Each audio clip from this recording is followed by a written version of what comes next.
Welcome to Will's World, your will overall, powered by Third Gen Physical Therapy and Sports Science Institute. Good morning, good afternoon, good evening, good night. Whenever you listen to this episode, thank you for listening. Thank you for pressing play, and we're back. Before we get started, like, share, subscribe, comment, do all those great things for us. We appreciate everybody who listens to the episode. And if you have an opportunity to share what we're talking about, please do so. Today's episode is titled, Your Eyes Can See What the World Needs to See. That conversation happened some time ago between me and a client, and we were talking about different perspectives of the world and where we are and what we're seeing in the world, as well as how things are being, how can I say this? I guess taken in, maybe. And what's lacking is the fact that the perspectives that are being um, talked about the most are driving a lot of us to follow blindly and not have a thought of our own. So, in today's episode, we're going to attack three different topics or perspectives when it comes to um, your eyes and what you see and what the world needs to see and how to be able to accomplish that. All right. So, the first piece of this is your perspective is important. And number two, the world is blind. The blind are leading the blind. Number three, your ability to convey what you see is hard, but it matters. The reason it matters is because in order for us to gain our own train of thought, we have to be able to gain our own perspective in order to be able to share it as objective as we can. And that takes some true training, or not just training, I guess I would say it takes trying, right? So, for instance, your perspective, right? Your perspective can be wrong. That's the first thing you have to accept. And that's okay. It can be wrong. My perspective can be wrong, and I'm totally fine with that. But the biggest challenge within that is that can you take your perspective and other perspectives on the same ideal or topic and be able to find why the person that shared that perspective, what were they trying to convey? And within that, you try to pull out as much objective information to be able to make sure that what you're going to say following receiving their perspective is capturing the audience in a way where they have to consider your perspective or the other perspectives that you took into account. So, one way you can do this, right, is to make sure that what's being said, you figure out the pro and the con. Don't have to go super deep. This is the good piece of it, this is the bad piece of it from your stance. This is how it affects the perspective I have. And then lastly, this is how it can contribute or take away from the following perspectives. Because we have a lot of people who are in the media as well as the news and even in certain parts of our country who want to be told what to think, who do not have a perspective. I'm going to use a very great example. Shooter Sanders. People were happy about the fact that the kid did not get drafted at a certain level because they thought he needed to be taught a lesson. Now, let's take this from this perspective. Let's say you're right. Let's say you need to be taught a lesson, right?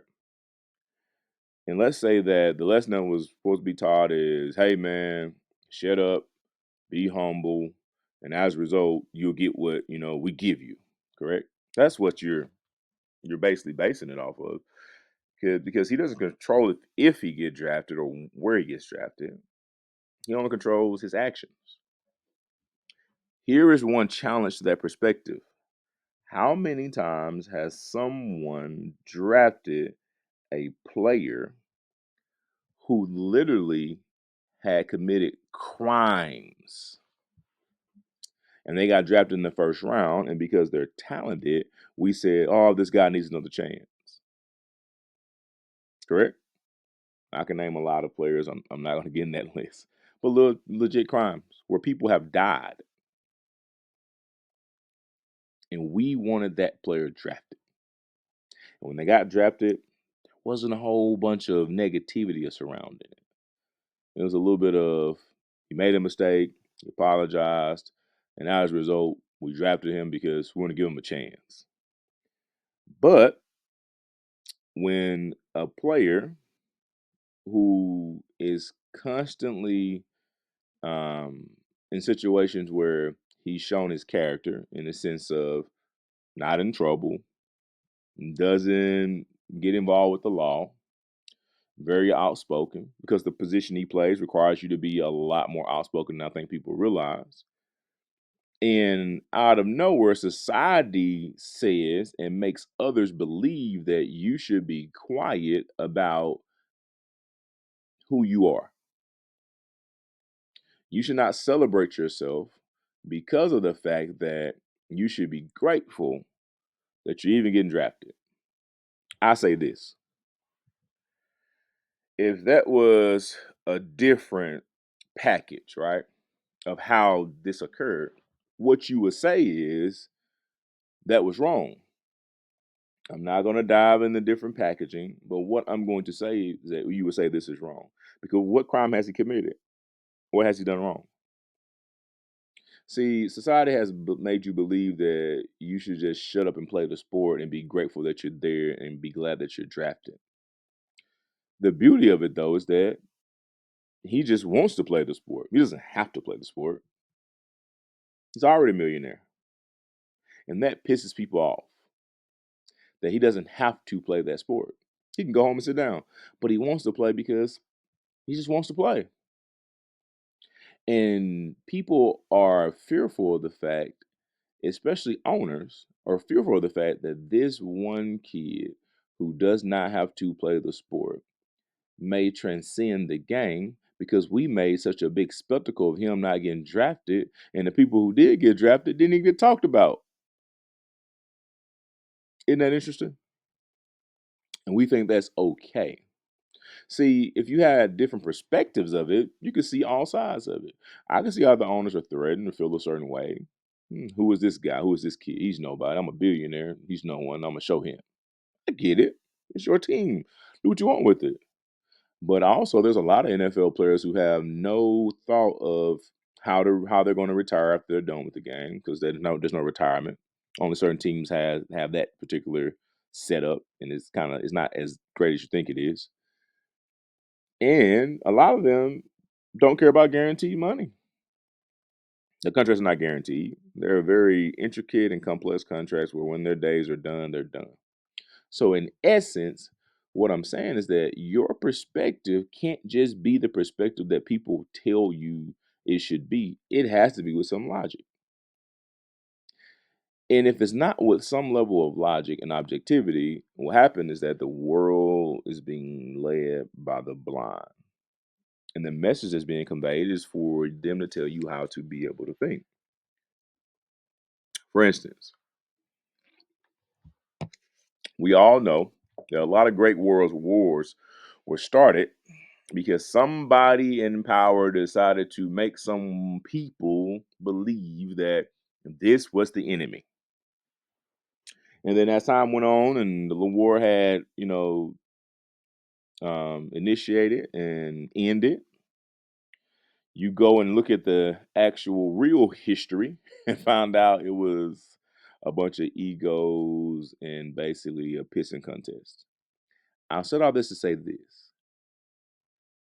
You have to understand that the enemy that they say is the enemy is only an enemy to you and not to them. For instance, if people are telling you that, hey, we're billionaires, right? And we have these businesses and China is the enemy.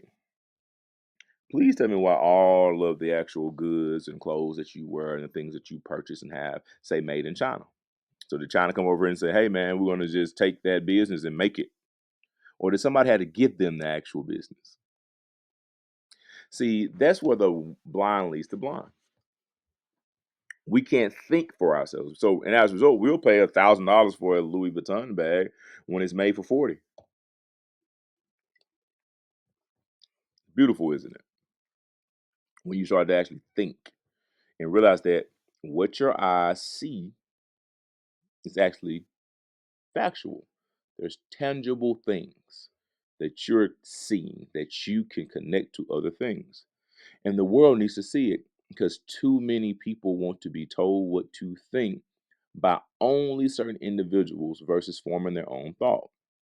So at some point in time, the opposition to the thoughts that are not proper or not correct or wrong or leading people to fight against each other have to say something out loud, which is, hey, this perspective I have is not only my perspective, but it's a compilation of other perspectives. And I think we should consider these thoughts because if we don't, we're going to constantly be walking blindly through this world.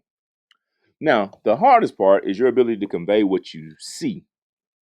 That's hard, but it matters. Why is it hard? Because emotions become involved. If I say something specifically, if I say, hey, this topic or this person or this thing is wrong, that can cause people to be upset if they favor that thing. So as a result, everything you say is blocked.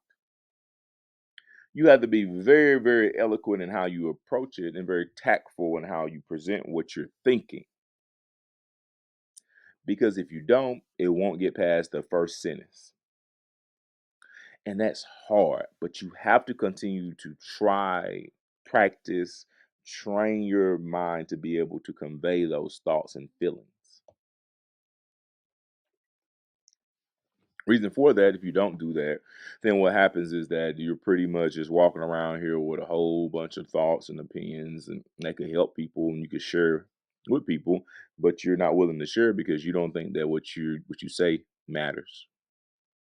But truth be told, it's just what you're saying and how you're saying it. You can't get people to agree with it, and a lot of us want to be agreed with. It's okay to be the bad guy in the conversation because you're just trying to inflict thought.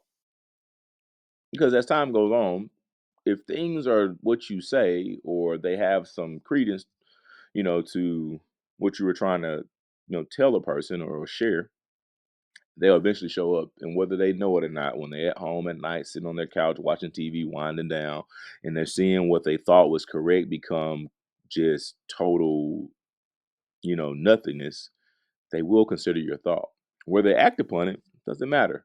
But we have to start trusting in the fact that what we're seeing with our own eyes is of value, and the world needs to see it because if we don't introduce other perspectives and other thoughts and challenge the actual thing that we deem to be the majority thought, how are we ever going to grow and go forward? It has to happen. We have to stop allowing fear to guide our perspective on things that happen in society. Because as a society, we have to exist. And we got to stop letting people who do not care about what our life is like, how our day is going, tell us what to think and how to feel. We have to start being a lot more objective. Hope today's talk gave you some information that you didn't have. And if it did, great, share it. If it didn't, cool. If I made you mad, sorry. But hey, man, it's cool. We all been mad. We'll be okay tomorrow. And I hope that next time you come here and press play that you have a different thought. And if you do, I'll accomplish my goal. And with that being said, I hope you have a blessed one. I'll catch you in the next one.